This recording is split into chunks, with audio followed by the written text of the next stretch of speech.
Webcast is now starting. All attendees are in listen-only mode. Okay, great. Thanks for joining us today, everybody. This is an informal board session today.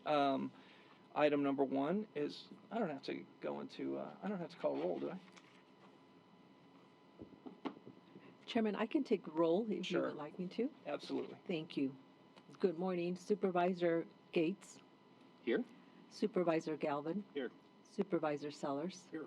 Supervisor Gallardo will join us shortly, and Chairman Chairman Hickman. I hear that a lot. I did it again. I'm so lately. sorry. Chairman Hickman. There's a coup every single time. But you were a great chairman, and as always. All right. So thank you, everybody, for joining us today. This is an informal board presentation. The presentation, item number one, is a presentation regarding the Maricopa County FY 2022 audit.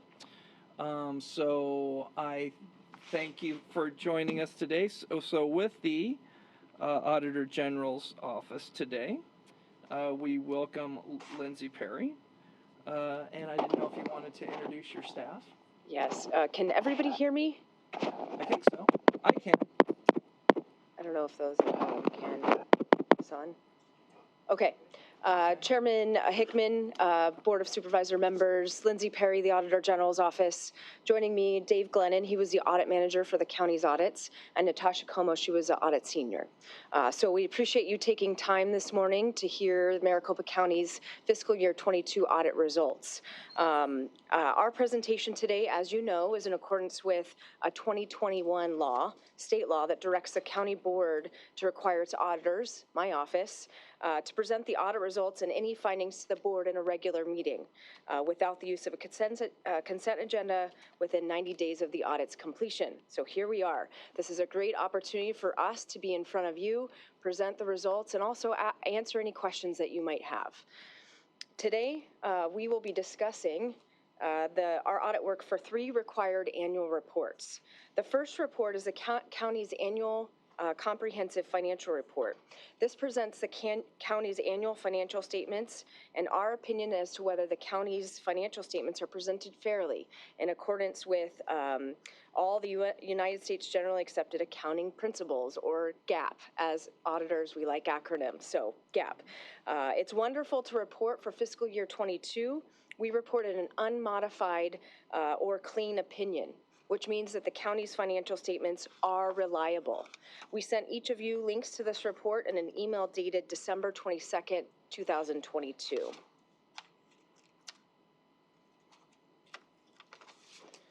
The second report is our report on internal control and compliance. And this is where we report any findings and recommendations resulting from our audit of the county's financial statements. So although we found that the county's financial statements are reliable, we were required to report findings on items like deficiencies in internal control, fraud or abuse, and noncompliance with laws, regulations, contracts, and agreements that we identify as part of our financial statement audit. We reported 3 financial statement findings, which Dave will discuss in a little bit. We issued this report in conjunction with our single audit report and sent you email links on March 31st, 2023. The deadline for the single audit report was March 31st, so I'm happy to report that the county made it. So finally, as I mentioned, the single audit report includes our assessment of the county's compliance with the major federal programs, and these are required to be audited each year, and the county's schedule of annual financial or federal expenditures and our opinion on it. We reported a qualified opinion on the county's COVID-19 Emergency Solutions Grant and Teacher and School Incentive Grant programs. What that means is the county did not comply with the federal requirements in certain key areas, such as the cash management, special tests, and provisions, and that compliance is necessary for a clean or unmodified opinion. For all other major federal programs we audited, we included an unmodified or a clean opinion that those programs were in compliance with the federal requirements. So the single audit report is where you will find our qualified and unmodified opinions and the resulting 3 findings we found during our federal compliance audit that Natasha will speak about right after Dave. So, because we know that these reports can be quite detailed, long, and complex, we also prepare a report highlights, sort of a two-pager, and that comes along with the single audit report. We sent those copies to you as well. Certainly happy to print those out and send them over if you would like. The highlights include the county's largest primary revenue sources and how the county used those monies over the last 10 years. So it's a sort of a one-stop shop that you can get to see how the county is sort of performing in revenues and expenditures over this trend. It also provides a brief information about our key findings and recommendations and contains links to our current and prior year audit reports. User guides that are also helpful about explaining what's contained in those reports. So before we go over the findings and the results of those reports and our recommendations, I'd like to turn it over to Dave to quickly go through some of those financial highlights for you.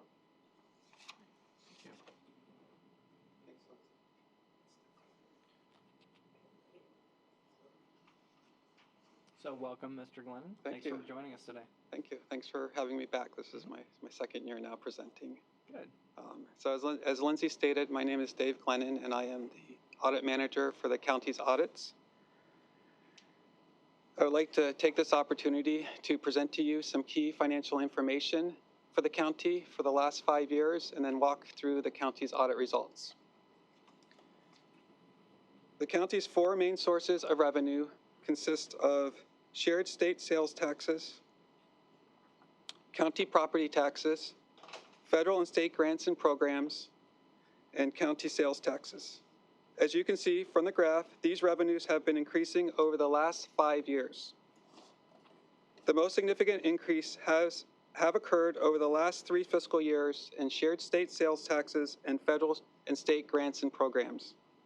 Shared state sales taxes have increased by $265 million since fiscal year 2020 because of a strong economy. Federal and state grants and programs have increased by $324.9 million since fiscal year 2019, primarily because of new federal grant programs for COVID-19 relief and recovery efforts, including the Coronavirus Relief Fund, the Emergency Rental Assistance Program, and the Coronavirus State and Local Fiscal Recovery Funds. Oops. Okay, as you can see from this next graph, the county's four main, am I on the right one? Yes. The county's four main expense purposes consist of public safety, health and welfare, general government, and highways and streets. Public safety expenses have fluctuated over the last 5 years, primarily because of changes in pension benefit expenses. The most significant increases in health and welfare expenses have occurred over the last 3 fiscal years, primarily due to spending of new federal grant programs for COVID-19 response. These expenses have increased by $331 million since fiscal year 2019. General government and highways and streets expenses have remained relatively consistent with slight increases and decreases. On this next slide, this graph highlights the 5-year trend of the county's revenues and expenses. As you can see, the county's revenues have exceeded its expenses since fiscal year 2019. The black line represents the county's net position, which has increased every year since fiscal year 2018. Most importantly, the county's overall net position increased by $511.7 million from fiscal year 2021 to fiscal year 2022, and total net position for the county was $4.54 billion at the end of June 30, 2022. It is also important to note that not all of the net position balance was spendable at the end of fiscal year 2022, because nearly $3.95 billion of this balance was invested in capital assets and $701.2 million was restricted for highways and streets, debt services, and other purposes. The remaining negative balance of $109.8 million is unrestricted, and the negative balance is primarily because of the county's pension liability.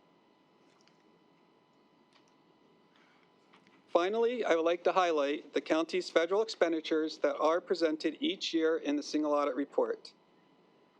Although the county reported grant expenditures under 15 federal agencies during fiscal year 2022, you can see from the bar graph that the 5 federal agencies with the most expenditures were the Department of Treasury, the Department of Health and Human Services, the Department of Housing and Urban Development, the Department of Labor, and the Department of Transportation.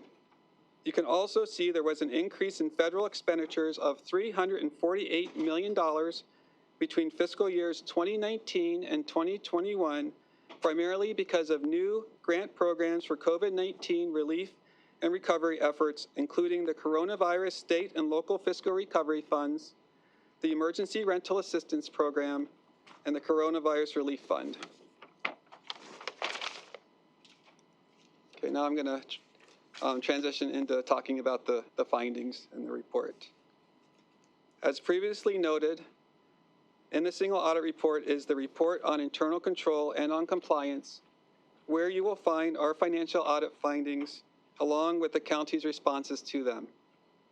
For the county, we reported 3 financial statement findings, 1 over IT controls, 1 over compliance with county policy, and 1 over compliance with state law. The report on internal control and on compliance also includes 1 finding by other auditors who separately audited the Maricopa County Housing Authority, which is considered a discretely presented component unit of the county. The Housing Authority is a legally separate entity pursuant to ARS 361404, and its Board of Commissioners is responsible for monitoring and following up on the Housing Authority's findings. Therefore, we excluded their finding from our presentation today. It is also important to note that the county corrected a prior year audit finding over IT access controls that we had reported for several years. In addition, the county corrected a prior year audit finding relating to the $1.46 million of statutorily restricted monies that were misspent by previous county treasurers on advertising costs. The first financial statement finding we identified deficiencies in the county's process for managing and documenting its IT risk. Specifically, the county's process for managing and documenting its IT risk did not include identifying, classifying, and inventorying sensitive information that might need stronger access and security controls. We recommended the county complete training its employees on how to implement new written policies and procedures. The county should also evaluate and manage the risk of holding sensitive information by identifying, classifying, and inventorying the information the county holds to assess where stronger access and security controls may be needed to protect data in accordance with state statutes and federal regulations. This finding initially occurred in fiscal year 2017, and the county continues to work toward implementing our recommendations. The county reported it anticipates fully correcting the deficiencies by December 31st, 2023.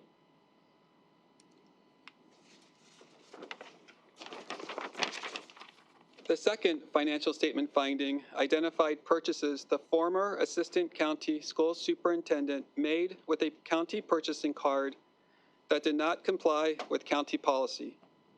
Specifically, the former assistant county school superintendent made $227,631 of purchases for services, travel, supplies, software, food, and other items, which the office paid for without independently reviewing or approving them, as was required by county policy. Further, the former assistant county school superintendent did not report 64 travel-related purchases totaling $32,280 on the required travel authorization and expense form, and did not obtain advanced approval for 7 food purchases totaling $3,660.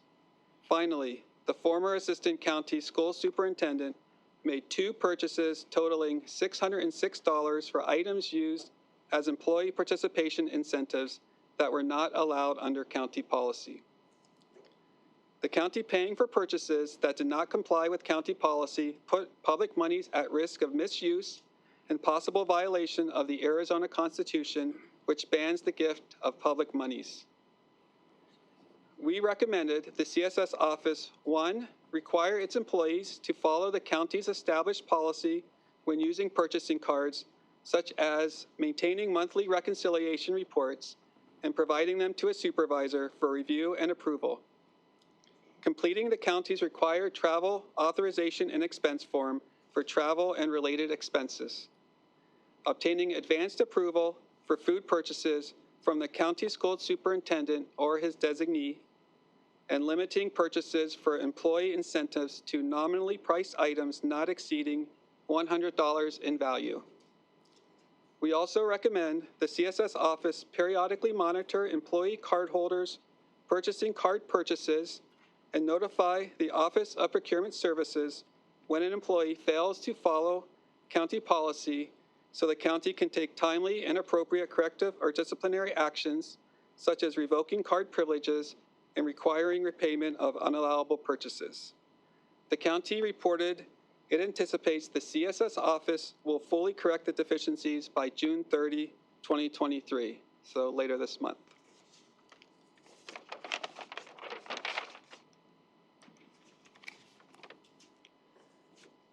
Our third financial statement finding identified inaccuracies in how the CSS office reported Juvenile Detention Center Education Program operations to the Arizona Department of Education, or ADE. Specifically, in June of 2019, the CSS office reported to ADE that it had separated program operations from its accommodation school beginning in fiscal year 2020, qualifying it for alternative funding that may have resulted in a higher amount of funding than the CSS office otherwise would receive if it had continued to operate its program within its accommodation school. However, the CSS office never fully separated program operations from its accommodation school. For example, the CSS office continued to direct state payments for program operations to the accommodation school, which controlled the funds. It maintained the program's accounting records and processed the program's payroll and other expenditures. The CSS office received a total of $2.8 million from ADE for program operations for fiscal years 2020 through 2022, which may be more than it would have received if it had reported to ADE that it continued to operate the program through its accommodation school. We made 4 recommendations. We recommended the office should, 1, either develop and follow a process for separating program operations from the accommodation school in accordance with its reporting to ADE, or inform ADE that it is not separating program operations from the accommodation school. 2, ensure that the program receives the correct statutory funding based on whether or not program operations are separated from the accommodation school. 3, work with ADE to identify if the program was overfunded in fiscal years 2020 through 2022. And 4, return any monies to ADE that were in excess of what it was legally entitled to receive if required. The county reported that it anticipates fully correcting this deficiency by June 30, 2024. I will now turn it over to Natasha, who will be discussing the county's 3 federal compliance audit findings included in the county's single audit report.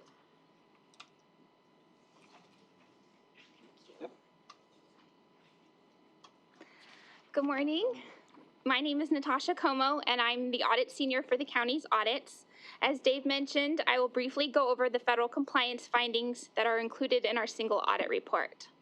For the county, we reported 3 federal compliance findings related to 3 of the 9 major federal programs tested.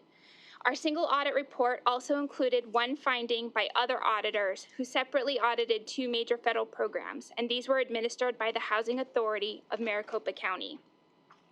I will not be presenting on those findings, as the Housing Authority has its own separate board of commissioners who are responsible for monitoring and following up on the Housing Authority's findings, as previously mentioned. Note that the county partially corrected 1 prior year federal compliance finding, over the Teacher and School Leader Incentive Grants Program. And currently, the county is waiting a management decision from the U.S. Department of Education on how to resolve that finding and whether they will have to repay the $1.7 million from last year's finding. In addition, the county fully corrected a federal compliance finding over the Injury Prevention and Control Research and State Community-Based Program related to federal reporting. The first federal compliance finding pertains to the Emergency Solutions Grant Program, administered by the Human Services Department. Specifically, we found the department did not pay subrecipients for program expenditures they incurred and requested reimbursement for within the 30 days required by federal regulation and the grant awards terms. As such, we recommended that the department develop and implement written policies and procedures to pay subrecipients for program expenditures they incur and request reimbursement for within the required 30 days of receiving their completed reimbursement requests. We also recommended that the department should document its attempts to obtain complete reimbursement requests from subrecipients on the dates or when the completed requests are obtained. Shortly after we issued our report, the county reported that it anticipated the department would fully correct this deficiency by April 1st of 2023. The second federal award finding over the Teacher and School Leader Incentive Grants Program, which was administered by the school superintendent's office, identified that the office overdrew $1.3 million of program monies for its May 2022 reimbursement request for program expenditures that it did not incur. During the fiscal year, the office incurred additional program expenditures for which it did not request reimbursement because it first wanted to resolve the $1.3 million overdrawn amount. Therefore, the total question costs our office identified at fiscal year end was $925,524. We recommended that the office should, 1, develop and implement policies and procedures for preparing and reviewing federal reimbursement requests that require the assigned reimbursement request reviewer to review or reconcile program expenditures recorded on the county's financial system prior to submitting that request to the federal grantor. The second recommendation was to continue to work with the federal grantor to repay any award amounts exceeding what the office was eligible to receive, and if any such amounts existed at the grant's closeout period. The county reported in its corrective action plan that the overdraw was resolved and there were additional program costs, as mentioned earlier, prior to the grant's closeout in September 2022. And all program expenditures and reimbursements were reconciled prior to that closeout.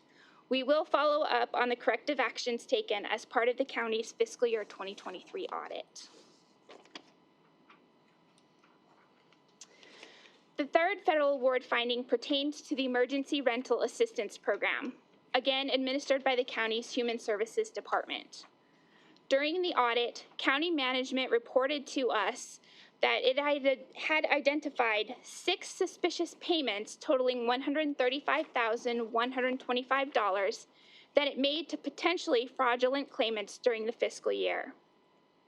We reviewed each of these 6 suspicious payments the county made and determined each involved a rental assistance application listing a landlord who was not the recorded property owner of the residence. 3 of those 6 potentially improper payments, totaling $74,926, were flagged by banks and a reported landlord and returned to the county. We identified a question cost of $60,199 during our audit. We recommended that the department should continue to verify landlord information provided in the application is accurate prior to authorizing any rental assistance payments, such as verifying landlord information against the county assessor's property records. 2, to add written policies and procedures to identify fraud indicators. And 3, to investigate suspicious payments and work with the federal grantor, its legal counsel, and law enforcement as appropriate to recover any payments deemed to be improper.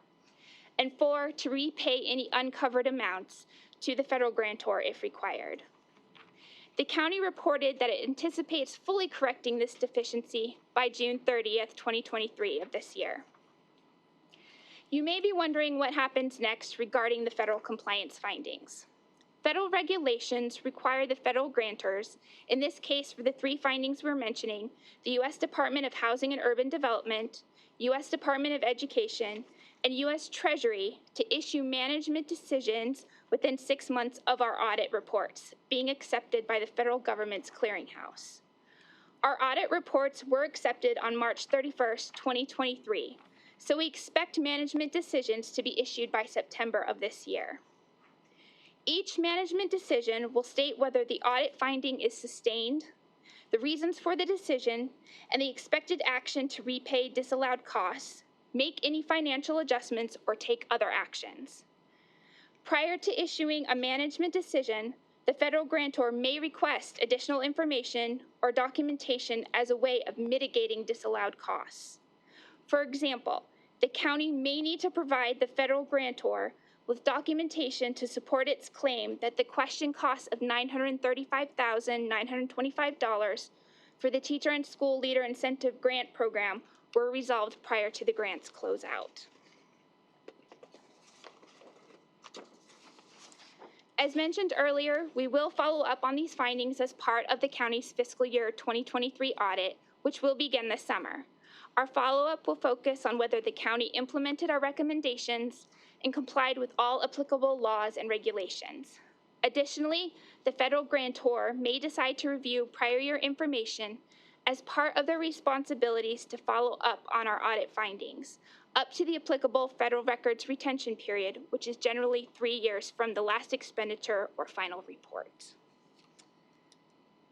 This completes our presentation of the county's fiscal year 2022 audit reports. Are there any questions we can answer for you concerning the county's audits?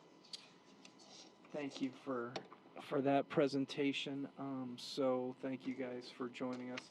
I'll look to my board if there are any questions. Bill, Chairman Gates. Thank you, Mr. Chairman. Thank you very much for your work and for coming and making the presentation. And what I'm, one of the things that I would like to get your input on, and I think it's very important because I view this as a partnership between the Auditor General and the county, is how were your interactions with the county personnel? Were they helpful? Did you run into issues? Because this is something, we're always focused on continuous improvement. So if you'd care to comment on that, I would certainly appreciate that. I will hand it over to Dave, as he was the manager of the audit. All right, so thank you for that question. I mean, I've been on the Maricopa County Audit for most of my 19 years with the office, and we've always had just a wonderful relationship with the county, and it was no different this year as well. As the audit manager, I work closely with Cindy and Bridget at the Office of Budget and Finance, and they're always very responsive to my questions, and I mean, they were great this year working through some of the issues that we had. They weren't easy ones. Some of these findings took a lot of work and a lot of cooperation, so I do really appreciate the assistance that I received. So yeah, that would be, I think it's just been a great working relationship all these years. Wonderful. Well, thank you. I really appreciate that, and I think I speak on behalf of all my colleagues here. We take all of these findings very seriously, and we'll work very closely with our county manager to address issues as we move forward. Thank you, Mr. Chair. Bill, I am so glad you asked that question, because that was going to be my question, actually. It is so important with the relationships we have with government. This is a statutory requirement. The state needs to see how we do business, and we appreciate the working together with this. I was going to ask Ms. Perry very quickly. Quite often we judge ourselves pretty harshly. A lot of us are from business and have our business world involved, and sometimes auditors are looked at as like, almost a necessary evil, but not when it comes to the government function, where this is taxpayer dollars, and we need we need oversight. Our audit division rests solely under the Board of Supervisors. And Mr. McGee is in my office about 4 times a year. As I'm chairman and as other chairmen, I think it's extremely important. We're always looking into things. I was just looking at that purchase card, the P card finding. Sometimes you sit there and bend over and look for pennies and miss the real dollars. But purchasing cards are always something that I have that has people that have taxpayer dollars in their wallet, and it almost frightens me at times. But we have to depend on county workers to be to stay with these standards and to understand that card is not the county's. That card is the county taxpayers' money, and they need to spend it as such and stay in the lines. My question to you is, you're because of the statutes, you get to work with a lot of counties. I judge ourselves as the top populated county. I take a look at that at all 15 counties. How is your relationship with this one? Is it comparable? Are we doing a good job? Are there other counties that kind of look towards this relationship? How would you answer that one? I'd kind of like to know where the other counties are too.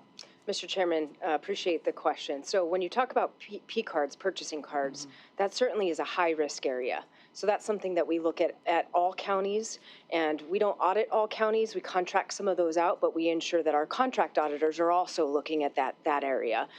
Because I agree with you, that's sort of what the public expects that we're looking at, regardless of materiality, right? Because the county this size, purchasing cards probably don't meet that materiality threshold. However, we know that that's a high-risk area. So certainly we look at that. We have seen other issues of purchasing cards at other counties. So Maricopa County is not sort of immune to high-risk areas such as purchasing cards. For a county this size, we have 3 financial statement, 3 single audit findings. I mean, that's something that I would expect. And certainly the county through Cindy is working very hard to remediate a lot of those prior findings that we see carried over from year to year. Now, I will say that lots of these things are going to be corrected in fiscal year 23 and 24. So this board should not be surprised to see some of the same findings show up in your fiscal year 23 report, because you just haven't had that time, right? We're looking sort of back. We're presenting fiscal year 22. Meanwhile, we're almost into 24. So you would be expecting to see some of those common findings roll through into your 23 and 24 reports. So I think all counties are sort of struggling with this influx of COVID monies. You certainly are not immune in staffing issues. COVID monies flowing in quite quickly with restrictions, and then changes to those restrictions happening quite frequently with the federal government. So we are sort of seeing issues at other counties similar to Maricopa County with the rolling out of those monies, and then the staffing to be able to meet all the requirements and get those monies out as the federal government intended according to those requirements. As Dave said, we certainly appreciate the relationship, the professional working relationship that we've had with county finance and budget during my tenure and even prior to me. That has been something that we've enjoyed. We certainly look forward to being out here more present.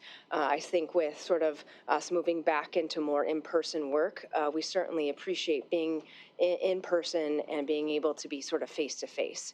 So what I offer to the board is certainly I'm happy to come in and brief the board, whether that be in a public meeting or executive session, depending on where we're at with the audit. I'm sure you're receiving updates as well, but I'm happy to be in front of you as well.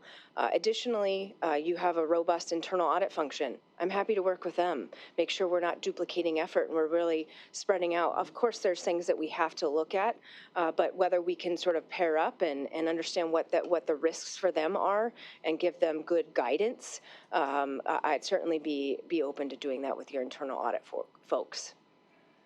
Great. Well, thank you for taking the time and joining us this morning. And we do people can't see it, but we have a lot of team members here for the county in attendance. And you know that we've been actually already working on these findings with a couple of series of public meetings that we've already held, saying, hey, we need to fix any type of problems that are there. So, but we've just heard some more information, and I didn't know. I'd feel bad if I was a chairman and looked out at the agency heads and the elected officials and say, I really wanted to answer a question here. I don't know if there's any questions from this board that remain, but it doesn't look like it. So I wanted to just point out, Cindy, thank your staff. These COVID dollars, and Leanne Bone, these COVID federal dollars, I know early on as they were coming, I was always worried about spending this money is going to be great for the community, but it also is going to create some issues. And let's make sure that every dollar that flows through this county is capable of being audited, is capable of showing where it went to, how it was spent. Seeing a couple findings there about the landlord thing that you guys are already chasing down is fabulous to me, and I just wanted to thank Leanne and Cindy both for working hard during the pandemic, when people weren't, at their government desks. They were on Zoom calls. There was a lot of finger crossing, but there was also a lot of intention on all of this, and this board of businessmen to look hard at this and make sure that these monies were spent effectively and wisely and auditable. So thank you for that. And it's great to hear that you have a fabulous relationship with our group, because it is a spirit of collaboration that we work with county taxpayer money. So with that, thank you for joining us, and we will go on to item number 2, which is the executive session. Do I hear a motion? Mr. Chairman, I move that we go into executive session. Thank you, Jack. Do I have a second? Second. Thank you, Tom. I have a motion and a second. All in favor say aye. Aye. Aye. Okay, we'll be going into executive session. And thanks everyone for joining us today.